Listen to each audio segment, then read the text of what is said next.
26 जुलाई है और आज का दिन बहुत खास है। आज कारगिल विजय दिवस है। 21 साल पहले आज के ही दिन कारगिल के युद्ध में हमारी सेना ने भारत की जीत का झंडा फहराया था। साथियों, कारगिल का युद्ध जिन परिस्थितियों में हुआ था वो भारत कभी नहीं भूल सकता।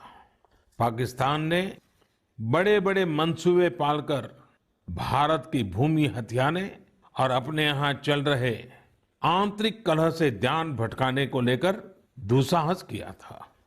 भारत तब पाकिस्तान से अच्छे संबंधों के लिए प्रयासरत था, लेकिन कहा जाता है ना, बैरू अकारन सब काहू सौ, जो कर हित अनहित ताहू सौ। यानी दुष्ट का स्वभाव ही होता है हर किसी से बिना वजह दुश्मनी करना। ऐसे स्वभाव के लोग जो हित करता है उसका भी नुकसान ही सोचते हैं। इसलिए भारत की मित्रता के जवाब में पाकिस्तान द्वारा पीठ में छुरा घोंपने की कोशिश हुई थी, लेकिन उसके बाद भारत की वीर सेना ने जो पराक्रम दिखाया, भारत ने अपनी जो ताकत दिखाई, उसे पूरी दुनिया ने देखा। आप कल्पना कर सकते हैं, ऊंचे पहाड़ों पर बैठा हुआ दुश्मन और नीचे से लड़ रही हमारी सेनाएं, हमारे वीर जवान। लेकिन जीत पहाड़ की ऊंचाई की नहीं, भारत की सेनाओं के ऊंचे हौसले और सच्ची वीरता की हुई। साथियों, उस समय मुझे भी करगिल जाने और हमारे जवानों की वीरता के दर्शन का सौभाग्य मिला। वो दिन मेरे जीवन के सबसे अनमोल क्षणों में से एक है। मैं देख रहा हूं कि आज देश भर में लोग कारगिल विजय को याद कर रहे हैं। सोशल मीडिया पर एक हैशटैग करेज इन करगिल के साथ लोग अपने वीरों को नमन कर रहे हैं। जो शहीद हुए हैं उन्हें श्रद्धांजलि दे रहे हैं। मैं आज सभी देशवासियों की तरफ से हमारे इन वीर जवानों के साथ साथ उन वीर माताओं को भी नमन करता हूं जिन्होंने मां भारती के सच्चे सपूतों को जन्म दिया। मेरा देश के नौजवानों से आग्रह है कि आज दिन भर कारगिल विजय से जुड़े हमारे जाबाजों की कहानियां, वीर माताओं के त्याग के बारे में एक दूसरे को बताएं, शेयर करें। मैं साथियों आपसे एक आग्रह करता हूं। आज एक वेबसाइट है www.gallantryawards.gov.in। आप उसको जरूर विजिट करें। वहां आपको हमारे वीर पराक्रमी योद्धाओं के बारे में, उनके पराक्रम के बारे में बहुत सारी जानकारियां प्राप्त होगी। और वो जानकारियां जब आप अपने साथियों के साथ चर्चा करेंगे, उनके लिए भी प्रेरणा का कारण बनेगी। आप जरूर इस वेबसाइट को विजिट कीजिए और मैं तो कहूंगा बार बार कीजिए। साथियों, कारगिल युद्ध के समय अटल जी ने लाल किले से जो कहा था वो आज भी हम सभी के लिए बहुत प्रासंगिक है। अटल जी ने तब देश को गांधी जी के एक मंत्र की याद दिलाई थी। महात्मा गांधी का मंत्र था कि यदि किसी को कभी कोई दुविधा हो कि उसे क्या करना क्या न करना, तो उसे भारत के सबसे गरीब और असहाय व्यक्ति के बारे में सोचना चाहिए।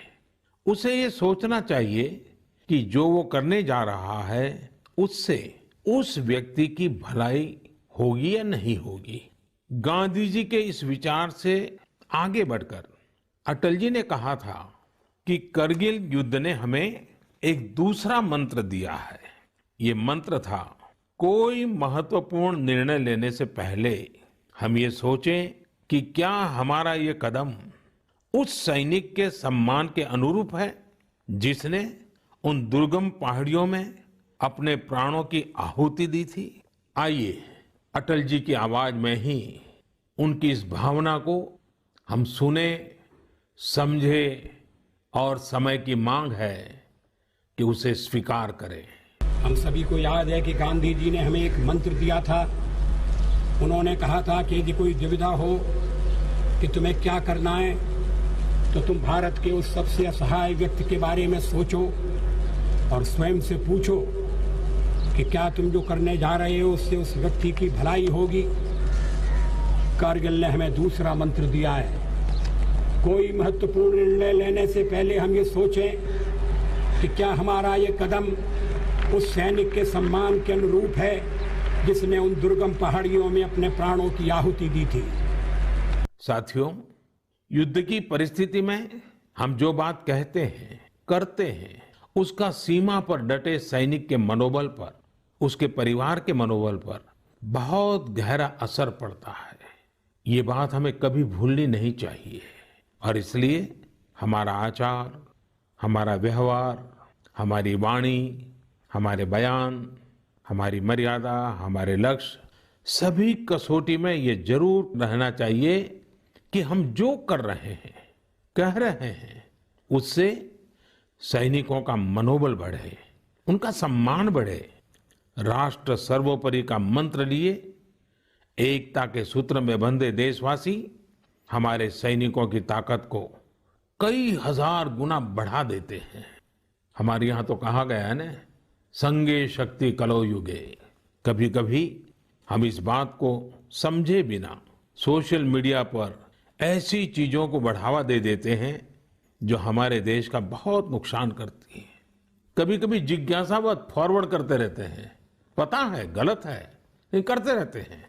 आजकल युद्ध केवल सीमाओं पर ही नहीं लड़े जाते हैं, देश में भी कई मोर्चों पर एक साथ लड़ा जाता है और हर एक देशवासी को उसमें अपनी भूमिका तय करनी होती है। हमें भी अपनी भूमिका देश की सीमा पर दुर्गम परिस्थितियों में लड़ रहे सैनिकों को याद करते हुए तय करनी होगी।